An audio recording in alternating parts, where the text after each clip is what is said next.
fa mamitsana.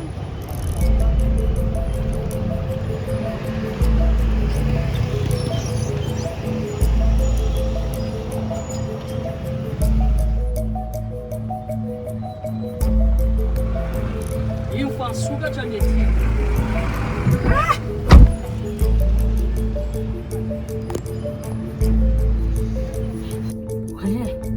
Fahoana koa mamelona an'ity. Mafy koa zany tsy natsoto école zany anika. Misy Atray?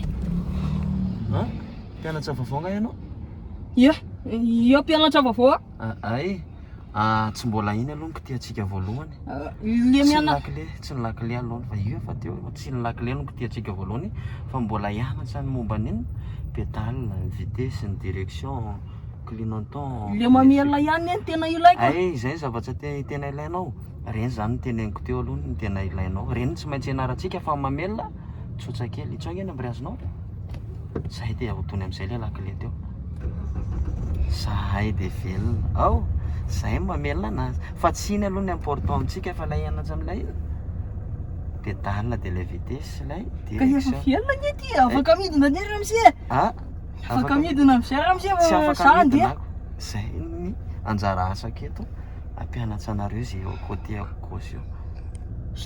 Hidina rehefa tsy hidina ianao angalatra ny liako eto. Ay, Mity. allô? Polisy? Misy olona zay ato angalatra fiara hony. Auto école hony andeha angalariny. Ay, hito mbola hito akaiky ito izy tsy sady fiara me izy tsy mitondra nenenina. Ok. Ho avy nareo ianarana. Eto Ambohijatovo. Eto akaikin'ny Adventiste. Eto misy anay.